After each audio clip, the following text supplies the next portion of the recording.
Hi, we're Prize Catch. My name is Teva. This is Griffin, Dane, and Liam. And we sell premium sockeye salmon. We're going to be asking for $2.6 million for 20% of our company. Our purpose is to help solve the global food crisis by providing a scalable, environmentally sustainable source of healthy protein. So people want to save the planet and make healthier choices, but currently they lack options. As the population of the planet increases to 11.2 billion by the year 2100, our current dietary habits are destroying the environment and the well-being of our planet. Animal agriculture alone is responsible for 18% of greenhouse gas emissions. That's more than the combined exhaust from all transportation. People need to be searching for sustainable protein replacements. Okay, so here we have the current protein source options, excluding vegetarian alternatives. As you can see, none of these common alternatives check all three boxes except our premium salmon.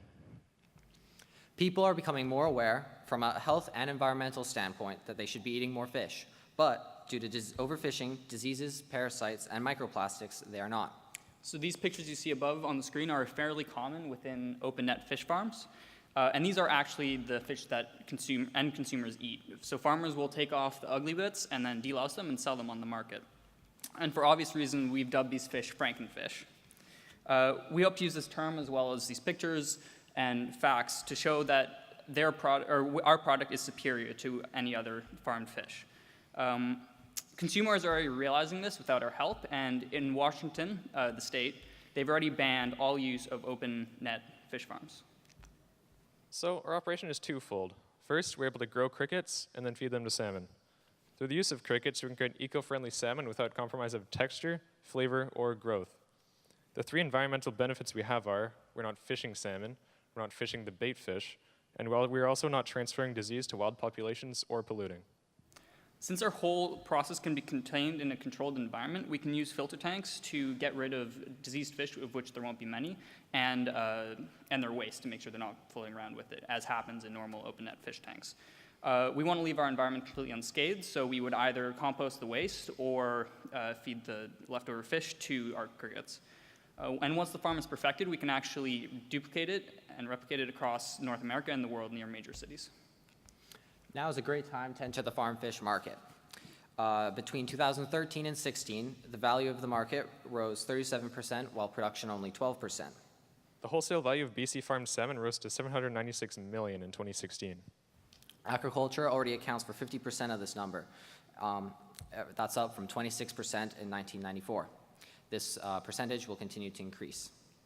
So during 2000 to 2004, Americans ate an average of a little under 300,000 metric tons of salmon annually. This number will obviously increase with population, and demand for eco-friendly sources, which is already very prevalent, is rising as well. Washington is just a start, and more will follow. Our main competition is ocean-caught salmon and a few online warehouse facilities. Although not a direct competitor of ours, there are two warehouse farms in specific that run relatively clean and sustainable operations. For example, Langsend Lax uses geothermal energy to power their warehouse, and the West Virginia farm run by the Freshwater Institute is developing an aquaponic farm. So we want our logo to represent a sustainable and healthy option. We want to be known as a trustworthy source that doesn't cut any corners and produce the highest quality salmon. Because of this, we'll be able to charge a premium. So by powering our warehouses in places like BC, where electricity is a renewable source, plus using electric vehicles, we are staying renewable in all aspects of business. Our primary marketing technique will be to market to social media leaders as well as leaders within the industry. Our initial targets are those that are receptive to our message, and we will then encourage them to participate in our mission to educate larger groups. This is an example of an influencer that doesn't have millions of followers, but has a loyal following that we'd like to target. So we plan to initially target high-end restaurants and specifically Whole Foods as well.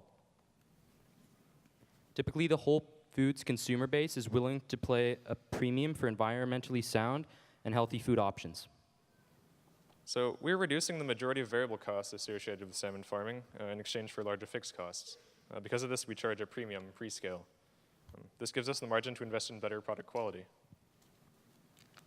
So these are our fixed and variable costs. We've already given a a larger version of this to the judges with our raw data if they would like a more in-depth analysis.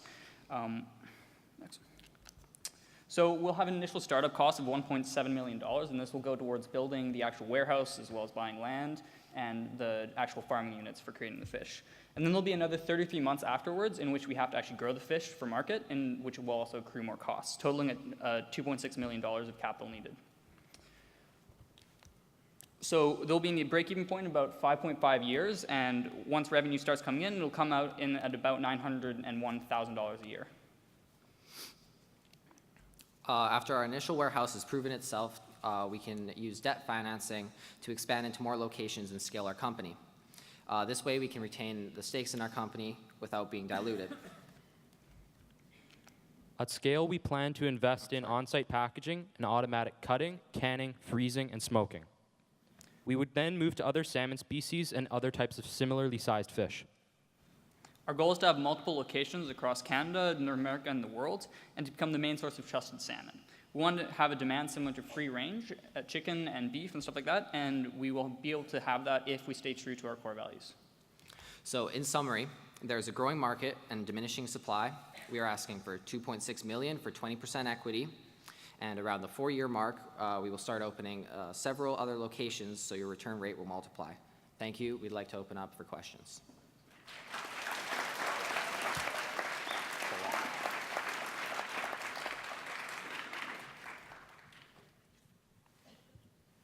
I'm a little confused on your business model. Are you going to be growing these fish on land? Yes. Yes, in a warehouse. Okay. Yeah. And a big source of your funding is for buying land and building. Yeah. Have you thought about leasing? And Yeah, Yeah, sorry. that- So The actual land is account, mortgage, sorry. so we're taking a mortgage on the land. We would be taking also business loans on the actual business aspects, so the equipment and et cetera. But banks won't accept it until the idea has proven itself. So for this initial idea, we need the money for that. And yeah. Question for you. Can you go back to your financial breakdown there? Which graph or? The one, that one, financials, that was great. So can you tell us a little bit more about your product validation, just in terms of land-based fish farming for salmon? Because I actually work for Ministry of Agriculture, so I'm just wondering about what kind of you did in terms of the validation of how they can be grown in tanks and any of those disease issues. Yeah, so we looked at a couple of different scientific studies that we found on Google, and we did some research into other similar projects that have tried the same thing of growing salmon on land, and they've been a little bit more cost intensive, but they have worked and been successful in terms of business. Yes, that is one of our competitors. We did not list any open net farms, only on land farms there. Yeah. Great presentation, guys. Thank you. My question is, with open net farming in the ocean, you have less of the toxicity, right? If you're doing it on land, how are you going to be managing the toxic waste that comes from raising, fish in a constrained environment? Well, So our tank design has artificial current, and we also have several tanks that have sealable runways. So the current brings all the contaminants downstream to essentially the last tank, which can be cleaned out. Also, diseased fish would also fall behind as they are fatigued. Fatigue is one of the main side effects of their diseases. And also, open net fish farms generally have that problem with open net fish farm or with their farms as well. Generally, waste will not be taken away by the current and sinks all the way to the bottom. If you look at video, we didn't put any in there, but if you look at videos of actual open net fish farms, you see there's waste everywhere. There's a lot of diseases being spread, as we said, because they have contact with fish outside. Sea but they're lice all is a stuck big one. together in one. Yeah, sea lice is a big one, for Lice sure. is a big one. And they're, as we showed in the photos before, they can cause some awful side effects. I'm just curious, in this case, to know maybe a bit about the team. Does somebody on the team know or have previous experience or knowledge in this particularly? Because this is a deep-rooted subject, and it almost seems like something that maybe one of you or some of you would have already known a bit about. Just out of curiosity. So mostly no.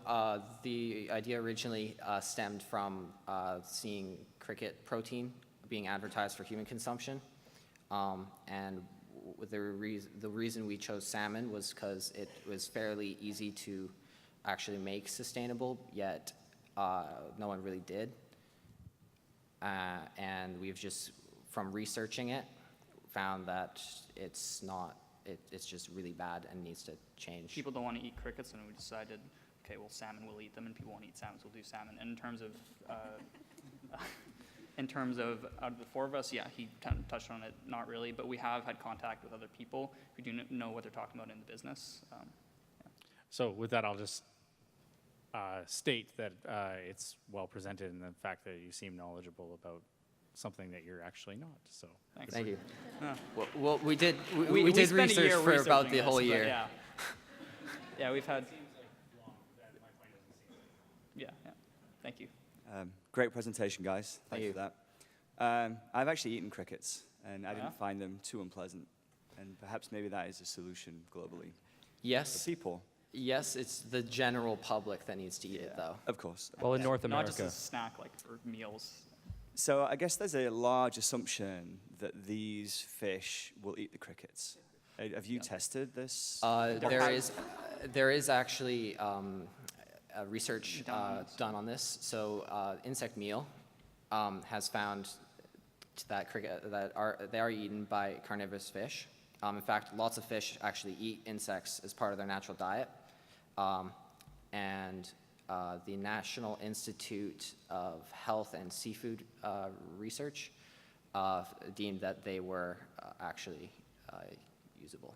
Yeah, they make up 100% of what a salmon needs for its diet. Okay, thanks.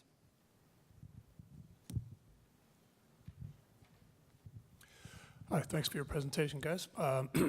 In the net pen aquaculture industry, there's quite a lot of regulations, including at the federal level. Have you looked into the regulatory issues that you might face, advantages or disadvantages that you might that might flow from that? I don't think we have extensively. I would say that Because most of the regulations would deal with our waste. Yeah. And since that would be going directly back to actual farms as fertilizer, we wouldn't have nearly as many as the open net farms. And I would also argue that the ones that are in the open net farms, the regulations that they have are not intensive enough. Yeah. Because they are spreading diseases to the wild populations, which I don't is know if getting you've seen everywhere. them, but there have been recent articles about fish or farms dumping just the extra stuff, all the bits they chop off and the waste and all that stuff just right into the ocean, and it's caused a lot of bad side effects. So just a question in terms of the land cost too. Yep. So where are you thinking in terms of proximity? And then the other question is just what's your estimate on the price of salmon, and where is that static, or have you kind of looked at forecasts? The way we have it in our models is that it is static. We actually placed off a couple of different Google searches. We went to Loblaws, IGA, a couple other places, and found their prices. And we used 39.66 per kilogram. Yeah. Fantastic. And then last question? Yeah, anyone got another question?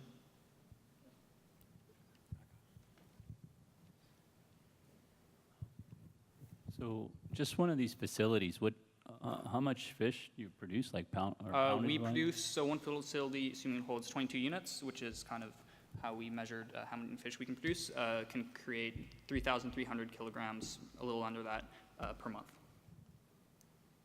And you can obviously scale that up and down depending on how much you're willing to invest. Hey, guys. Oh. Sorry, we've got to Sorry. turn off the questions just to make sure that we get to the last team. Thank you. Sweet. Have a nice day. Thank you.